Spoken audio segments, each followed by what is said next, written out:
Temos perguntas aqui? Aqui todo mundo sabe tudo, temos. Pastor, com relação ao tratar de Deus com o sacerdote na dispensação do cativeiro, o senhor pode traçar comparativo, seja de semelhança ou diferença para a dispensação atual no que diz respeito ao levante dos profetas? Com relação ao sacerdócio? A maneira de Deus tratar com o sacerdote no tempo do cativeiro para hoje tem diferença com relação ao levante? Sim, sim. O que acontece? Por exemplo, nós tivemos sacerdotes, temos sacerdotes levantados por Deus ao longo de toda a história do povo de Deus. Nós podemos imaginar que Adão foi um grande sacerdote. Claro, Adão, tá tudo debaixo do teu domínio, é tudo teu, tu pega onde quer, tu sabe, só aqui, Adão, aqui é diferente, aqui não, aqui, Adão, aqui você não pode fazer isso, foi bem específico, né? Você não pode comer disso aqui.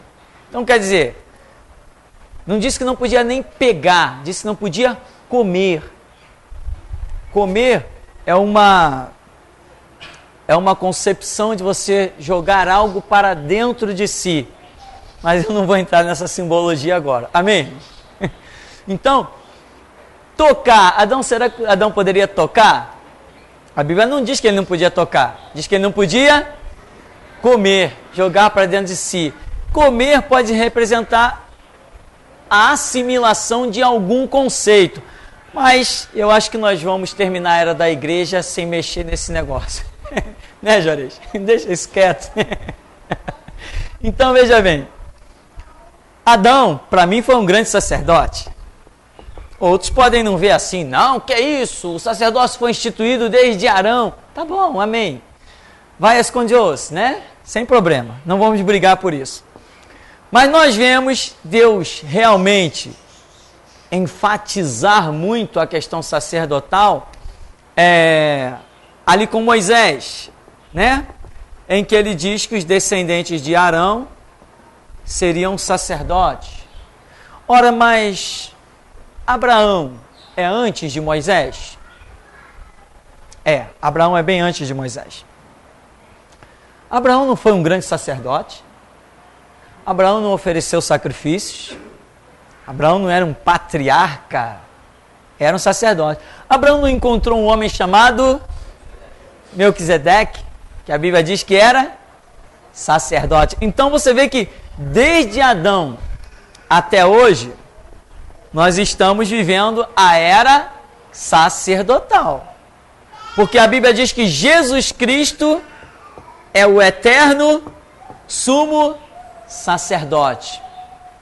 E a Bíblia diz, a mesma Bíblia diz, Apocalipse 1:6, que Jesus com o seu sangue nos comprou e nos fez reino sacerdotal, ou reis e sacerdotes. Então, se foi para esse propósito que ele nos comprou, eu vejo o sacerdócio desde Adão até hoje. Então o sacerdócio existe. Agora, o difícil é Deus achar alguém para colocar como sacerdote. Isso é difícil. Se é difícil. Só uma palhinha aqui, abrir um parêntese, né? Um sacerdote precisa pelo menos ser educado. Tem gente que já caiu aí, irmão. Tem gente que não tem educação, não sabe tratar o próximo, não sabe ouvir, não sabe ignorar algumas coisas. Então aí já complica demais, mas sem falar outras coisas. Tem sacerdote que vai para trás do púlpito pensando em dinheiro. O que eu vou dizer hoje para arrancar oferta? Isso não é sacerdote. Isso não é sacerdote. Então, sacerdócio ele existe. Agora, nós vemos, por exemplo, o tempo do cativeiro.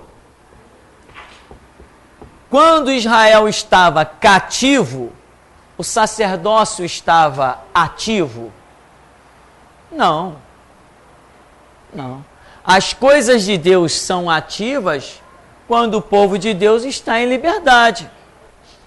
Daniel foi o que foi lá em cativeiro, no cativeiro babilônico. Daniel foi aquele grande homem. Sadraque, Mesaque e Abednego foram aqueles grandes homens. Mas eles foram sacerdotes? Não. Eles ministraram alguma coisa para o povo de Deus? Não. Toda regra, toda lei para o povo de Deus que está cativo vinha do rei de Babilônia, depois vinha do rei da Pérsia, o Dario, e assim foi. Então, se nós somos livres, nós exercemos aquilo que Deus traçou para nós. O sacerdócio, andamos na regra da igreja e vamos, se preciso for, derramando sangue. Se somos livres, temos liberdade até para morrermos por Cristo.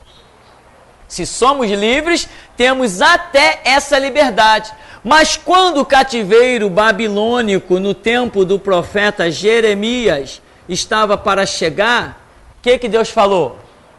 Vocês têm que, vivos, se entregarem ao rei da Babilônia. Eu estou levantando um cativeiro sobre vocês. O sacerdócio de vocês está temporariamente anulado. Ah, nós vamos lutar, nós vamos guerrear, nós vamos dar a vida por Javé. Vai dar a vida, tempo perdido. Não estou olhando para a vida de vocês, o sangue que vocês vão derramar não vai servir de nada. A minha ordem é seguir em cativeiro. A dispensação ali era essa, do cativeiro, porque o povo está em rebeldia, o povo está em rebelião. Jeremias está pregando, ninguém está dando ouvidos. Jeremias, cheio da unção de Deus, que serve de exemplo até hoje, vai servir enquanto a igreja for pregada aí na terra. Jeremias vai ser lembrado, enquanto vier o milênio, Jeremias vai ser lembrado em todo o tempo. E os judeus que ouviram Jeremias pessoalmente, o que é que eles fizeram? Apedrejaram, queriam apedrejar, prenderam, bateram. Lembra do falso profeta que bateu em Jeremias, esbofeteou Jeremias? O rei judeu prendeu Jeremias. Nada, não quiseram dar ouvidos. Então Deus levanta um cativeiro. E quando nós estamos cativos, ou seja, o propósito de Deus foi cativeiro, então o sacerdócio fica anulado. Só podemos servir a Deus enquanto existir sobre nós o conceito de liberdade. Liberdade que eu falo não é liberdade se você estiver preso. Mesmo você preso atrás das grades, a sua liberdade não foi tirada, desde que ali exista um propósito de Deus. Sob Babilônia, o povo está em rebelião, como Jeremias diz. Vocês, o que adianta vir aqui nesse santuário, levantar as mãos, adorar? Deus não está ouvindo, as orações de vocês são abomináveis, Deus não está nem aí para vocês. Vocês, templo do Senhor é este, besteira, estão jogando conversa fora, palavras no vento. Então, o sacerdócio ali está bloqueado, eles não tinham como exercer o sacerdócio e ponto final, acabou-se a história aí. Agora, quando o povo de Deus é livre, desde o tempo de Adão, né? Adão pecou, mas deixou de ser sacerdote? Não, Adão não deixou de ser sacerdote. Porque mais adiante Adão volta a oferecer sacrifícios a Deus. A Bíblia diz num período em que Adão ainda vivo, em que o nome de Deus volta a ser invocado. Adão recebeu um impacto violento, foi expulso do paraíso, mas ele não deixou de ser o sacerdote. A Bíblia não mostra a rejeição de Adão como sacerdote, mostra o acréscimo de maldições devido a um erro que ele cometeu, mas não a rejeição dele como sacerdote. São conceitos diferentes.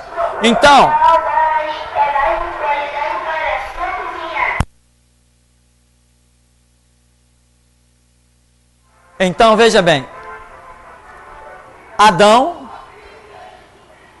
Abraão, Melquisedeque, Moisés, no tempo vai ser levantado Arão, depois vem um monte de sacerdote, lembra de Zacarias? Malaquias, parece, tinha um tal de Malaquias chamado, que também era um sacerdote. Vem Jesus e somos nós hoje. Hoje nós somos reis e sacerdotes. Hoje nós somos um reino sacerdotal. Porém, como sempre no contexto de Israel, também no contexto da igreja, cada um de nós, como sacerdote, tem uma função diferente. E hoje eu queria lembrar, aproveitar essa oportunidade aqui, que me traz à memória, uma situação que eu tenho recebido constantes e-mails de pessoas desempregadas, dizendo, pedindo a minha opinião, porque recebe proposta de emprego, ou se deve procurar emprego. Claro, meu irmão, que você tem que trabalhar. Tem conta para pagar? Se você tem conta para pagar, você tem que gerar dinheiro. Então espera cair do céu, vai ver que cai. Se tiver fé suficiente, vai ver que vai cair uns dólares aí, umas libras esterlinas, aí tu vai lá no banco e paga as suas contas. É claro que você tem que trabalhar. Quem não tem que trabalhar? Paulo diz assim, aquele que não quer trabalhar, que não coma, né? Ou seja, o trabalho te supre as necessidades. Provérbios fala coisas terríveis e maravilhosas. Vai ter com a formiga, ó, preguiçoso. Vê as suas obras e ser sábio. Você já viu uma formiga parada, descansando ali, tocando flauta? Eu nunca vi, não. Tem umas historinhas aí que são engraçadas, mas formiga parar de trabalhar, não para, não. Né? Conhece a história da formiga e da cigarra? A cigarra cantou o verão todo, só cantou.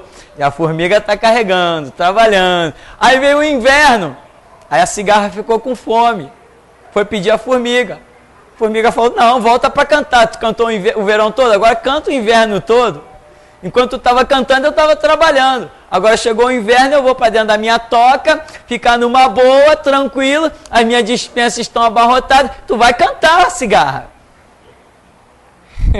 Nós temos que ser... aliás, que Deus já nos comparou nesse ministério a formigas, lembra? Que bom. Enquanto uns querem ser comparados a leões, eu estou satisfeito de ser comparado a formiga. Então, meu irmão, nós temos que trabalhar. É claro que temos que trabalhar. Ora, se eu tenho a oportunidade de trabalhar, eu já tive um emprego uma vez num buffet, todo mundo, esse emprego não é de Deus. Tá, e eu vou viver de quê?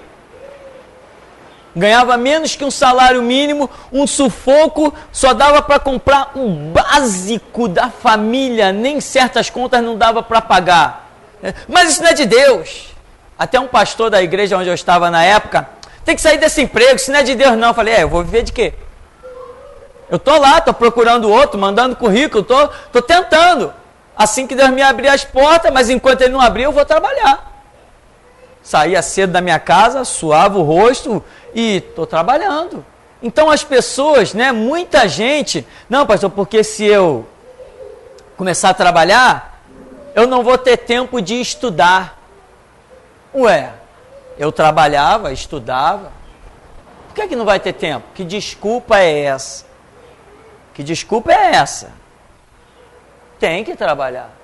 Se você não tem com que se você tem, que maravilha, né? Se você tem com que se sustentar e pode estudar 24 horas por dia, embora ninguém consiga fazer isso, que a mente humana não consegue, ela cansa, a vista cansa, a coluna cansa, tudo cansa. Mas se você puder, maravilha. Agora, se você não tem um recurso, tem que gerar algum recurso. Às vezes eu ouço algumas coisas meio doidas, de pessoas que dizem, Deus me chamou para a obra, mas o pastor não me chama. Ué, Deus te chamou e o pastor tem que chamar? Se Deus te chamou, Ele que deu um jeito, Ele que te põe para trabalhar. Ele que não venha pedir a minha opinião. Ele não é Deus? Ele não é soberano? A porta que Ele abre ninguém fecha? Então, se Deus te chamou, você não está dependendo de mim. Não é a realidade? Que Deus é esse de confusão?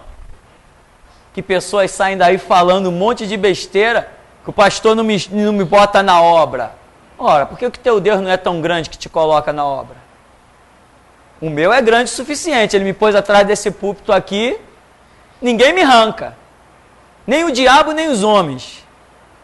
Agora, tem gente que tem um Deus tão miserável, que diz que Deus chamou para a obra e depende de mim. Isso é um Deus miserável, eu não sirvo esse Deus não.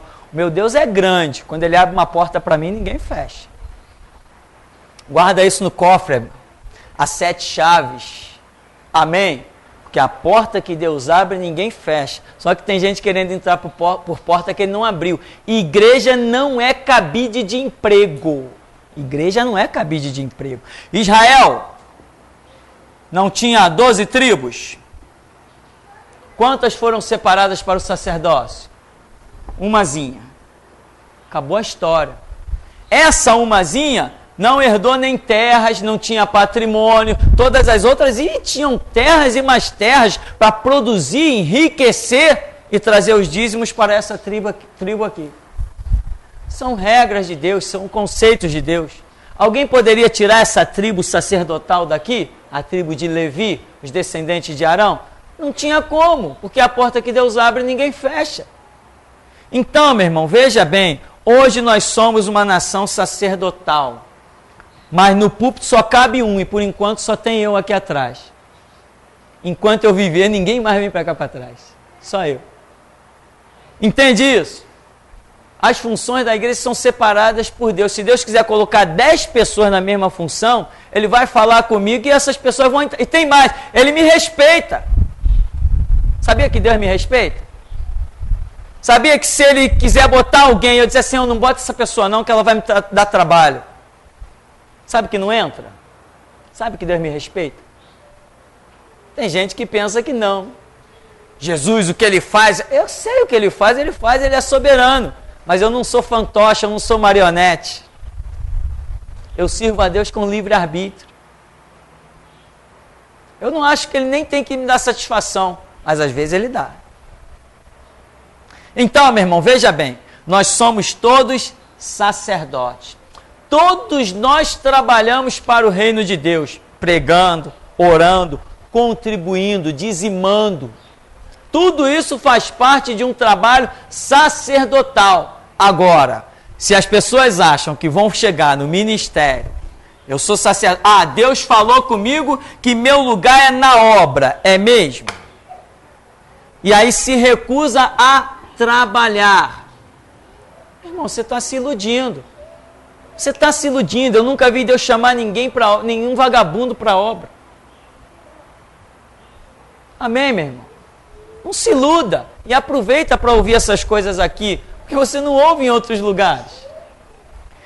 Você tem, meu irmão, que buscar a direção de Deus, não é fugir do trabalho, né? Tem que calejar as mãos. Provérbios diz, quer ver? Tem um provérbio aqui. Provérbios 21, 25. Diz que o preguiçoso, ele morre desejando. Ele morre desejando. Eu queria tanto aquilo, eu queria aquilo outro. Ele está cheio de desejo, mas as obras da mão dele não correspondem ao desejo dele. Você quer internet? Custa dinheiro. Você quer computador? Custa dinheiro, irmão. Você quer CD? Custa dinheiro. O que você quer nessa vida? Tudo que você quiser custa dinheiro. Você quer um carro? Eu costumo dizer aqui que Jesus me deu um carro. Mas para Ele me dar o carro, primeiro Ele me deu 8 mil reais para eu poder comprar o carro. Ele podia chegar e falar com quem Ele quiser, vai lá e dar um carro para o meu servo? Podia, mas Ele não usou esse critério, Ele usou dinheiro. Não que Ele esteja dependente disso, a soberania dele, mas Ele mesmo deixou que regras surgissem e muitas dessas regras Ele mesmo usa. A sua conta, você liga lá, acendeu a luz, né? Que maravilha! Você pode ler a Bíblia até 10, 11 horas, 2 da madrugada, né? Mas no final do mês você não tem que pagar uma conta? Você chega lá, chuveiro elétrico, que bênção! Está pagando? Não, se tu não está pagando, alguém está. Então, meu irmão, todos nós somos, até hoje, sacerdotes, mas cada um chamado a seu tempo para a sua determinada função, porque Deus reparte a cada um conforme a sua fé, capacidade, é assim que funciona. Então, esse papo aí, que tanta gente me manda e-mail, né? Tem uns que eu não dou resposta não. Não dou resposta, meu irmão. Diante de uma sociedade complexa como essa, em que tudo gira em torno do dinheiro, o camarada vem com um papo de que, não, pastor, eu recebi uma proposta de emprego aí para ganhar R$ 900, mas estou pensando muito seriamente nisso, senão não vou ter tempo de ficar estudando no site. Tá, você estuda no site 24 horas por dia? Quem consegue isso? Eu não entendo que uma pessoa consiga ficar diante de um computador 24 horas por dia. Você ouve mensagem o dia todo? Quem aqui consegue ouvir 4 mensagens durante o dia? Eu não consigo. Se alguém consegue, poxa, parabéns. Quem aqui consegue ler um livro inteiro num dia todo? Não cansa, não dá nem uma paradinha? Só se for um livrinho de 10 páginas, aí eu leio 10, irmão, aí é moleza. Então, nós temos, irmão, que seguir o curso da vida. Aí Paulo diz assim, aquele que não quer trabalhar, então que não coma. Você pode viver sem comer? É o que Paulo está dizendo, se você não pode viver sem comer, você não tem que viver sem trabalhar.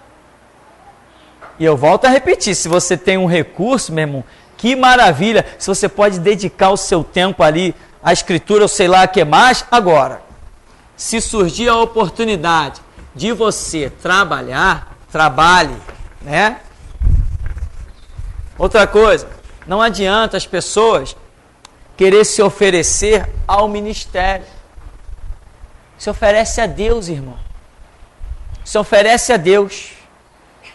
Hoje, o irmão Alex está lá em cima dando aula. O irmão Francisco, aos finais, tem uma vez por mês que ele tem plantão e não pode vir. E eu passei, desde que começou essa aula dos adolescentes lá em cima, eu estou pensando, quem vai ficar no dia que o Francisco faltar? E a minha cabeça gira em cada irmão. E eu não acho. Ontem eu pensei no irmão Alex. Fiquei na minha, eu cheguei perto da minha esposa, você não pensa em ninguém? Ela falou assim, não, mas ela tinha pensado, no irmão Alex não quis falar. Aí eu fui resultado, tive que desprender uma ação, fui lá na Baixada, quando venho voltando pela Rua Sara, quem está lavando o carro lá? Irmão Alex, eu falei, encostei, amanhã, assume as crianças? Assumo. Dizem que ele foi dormir hoje às 2 horas da manhã, desesperado, é normal. Mas assume, entende? Aí a minha esposa, depois que eu falei com ele, a minha esposa falou, eu tinha pensado nele, mas eu não quis falar. Falei, eu também tinha pensado nele. Então, são coisas que acontecem, Deus vai movendo situações. Mas ele nunca chegou e disse assim, pastor, no dia que o Francisco faltar aí, conta comigo para dar aula aí. Agora eu estou sabendo até que ele dá aula no trabalho dele, quer dizer, eu falei, puxa, escolhi a pessoa certa. Eu escolhi. Por que Deus bloqueou a minha mente e não deixou eu pensar em mais ninguém a não ser nele? Nunca fez nada aqui dentro. Nunca assim, em termos, né, vamos dizer, a nível de frente de igreja, nunca fez nada. Por que a minha mente fixou nele e só pensava nele? São os propósitos de Deus. Amém, meu irmão? E não está dando aula lá ganhando dinheiro. O que ele está ganhando não é dinheiro. Agora, muita gente quer trabalhar na igreja pensando em ganhar dinheiro. Eu sei que todo mundo precisa de dinheiro. Mas há casos e casos. Amém, meu irmão? Então, todos nós, desde Adão até hoje, somos sacerdotes. Agora, o exercício desse sacerdote é dentro dos moveres da dispensação de Deus. Nós temos ainda alguma pergunta? Tem? Uma pergunta da Renata, ela diz assim, pastor, então quer dizer que há pastores, profetas, missionários, entre aspas, que já ouviram a voz da restauração, mas não querem se render a ela? A exemplo do que aconteceu com os escribas e fariseus que sabiam que Jesus era o Messias, é possível que eles ainda venham a adentrar na restauração, ainda que tardiamente? É possível essa conversão? Não, não é possível essa conversão. Ela é impossível. Esta conversão é impossível. E veja bem, eles realmente ouviram a voz da restauração. Quantas ligações eu recebi de pastores batistas, pastores assembleianos, metodista, presbiteriano, ligações tanto do Brasil quanto dos Estados Unidos, até do Japão, e-mails então nem se fala, de pessoas que se depararam com a voz da restauração. Parece que um copiava a frase do outro, diziam que reconheciam que era uma verdade, que era necessidade, que era o mover, que realmente a igreja tinha caído, tinha apostatado. Alguns me surpreendiam mencionando as cartas proféticas de Paulo, de Judas, de Tiago, palavras de Jesus falando da apostasia da igreja no final dos tempos, reconhecendo o fim dos tempos, mas eles diziam que não tinham coragem para implantar a visão da restauração dentro das suas igrejas. Ou seja, até o site que eles descobriram, eles não tinham coragem de chegar na igreja e indicar esse site para os membros das suas igrejas. Até isso. Ou seja, eles não aceitaram a visão da restauração, semelhante aos escribas e fariseus que negaram o novo mover espiritual através de Jesus Cristo, de Pedro, de Paulo, de Tiago, de João. Outra coisa, houve um momento em que estes pastores, líderes foram chamados. Eles não vieram. Agora, se eles quiserem vir, eles não são mais aceitos. Não são mais aceitos. Teve um exemplo aqui de um... Lembra daquele grupo que veio da Maranata, não era isso? Maranata? Teve um grupo que veio da Maranata aqui, e no meio desse grupo veio um pastor chamado Luiz Rogério. Esse pastor, um jovem senhor, quando ele chegou, o primeiro dia que ele chegou aqui nesse ministério, Deus falou com ele. Já tinha falado com ele lá fora. Quando ele pisou aqui dentro, Deus falou com ele de novo. Olha, você possui umas raízes. E essas raízes, embora ainda fracas, Deus tem uma obra na sua vida. Se firma agora e vai adiante, porque Deus tem algo a realizar na sua vida. O homem tinha, parece, 25 anos de Maranata. Quando ele chegou em casa, falou com a esposa que passaria a congregar nesse lugar aqui. A esposa virou para ele e falou assim: eu não acredito. Depois de 25 anos de igreja, você agora quer dividir a nossa família? O homem murchou. A filha tocava piano na igreja. A mulher tinha um cargo, uma função, sei lá o quê. E ele sumiu. Sumiu durante 3 mesezinho, mais ou menos. Ou uns 2, 3 meses, sumiu. Aí voltou. Quando ele voltou para esse lugar, Deus falou assim: já era, o tempo dele já acabou. Fez isso para mim apoiar, para mim ensinar, para mim não sei o quê, e eu me fechei e acabou a história, porque o tempo dele acabou. Jesus Cristo não é palhaço. Segue-me. Senhor, me deixa sepultar o meu pai. Não. Que isso? Deixa os mortos sepultar os seus mortos. Tu vem e segue-me. Eu te seguirei para onde tu fores. As raposas têm covis, as aves do céu têm seu ninho. O filho do homem não tem onde reclinar a cabeça. Então vem assim mesmo. Vem com as dificuldades, vem com tudo. Vem com tudo. Você acha, meu irmão, que Jesus está esperando essa turma aí? Agora, quando eles caírem na real, quando eles verem que a graça foi-se totalmente da vida deles, que eles tentassem alimentar na restauração, eles vão ouvir mensagem, vai ser como 2 símbolos retinindo sem sonido certo. Eu mesmo, quantas vezes eu já tive vontade de desligar todas as nossas transmissões para que certas pessoas não ouvissem, mas o Espírito de Deus mostrou que não precisa. Eles ouvem, mas não compreendem mais, porque a graça já foi retirada da vida deles. A graça para compreender. Então tem pastores, sim, que viram a verdade, como telefonaram para mim e tudo mais. Eu recebi até carta, via correio, carta mesmo, de gente escrevendo coisa para mim. Reconhecia e tudo mais, e entendia, mas não tinha coragem de implantar na sua igreja. Muitos quiseram pegar a mensagem desse ministério para repetir as coisas que eu falo e se exibir diante da sua congregação como um grande homem de Deus, mercenários e falsos. Mas nunca me convidaram para pregar lá. Eles não queriam implantar a visão? Eles não queriam que a palavra fosse lá para exaltar eles? Por que não me convidaram? Então esta é a realidade. O tempo, conforme a pergunta ali, o tempo passa. Se você foi chamado hoje, a Escritura diz, se ouvirdes hoje a voz do Espírito, não endureçais os vossos corações. Tem mais perguntas? Não? Temos aqui perguntas? Ainda? Ninguém mais? Podemos encerrar? Onde vai ser o almoço hoje? Ninguém se habilita? Ninguém levanta a mão? Então nós vamos estar encerrando em nome de Jesus, concluindo nesta manhã.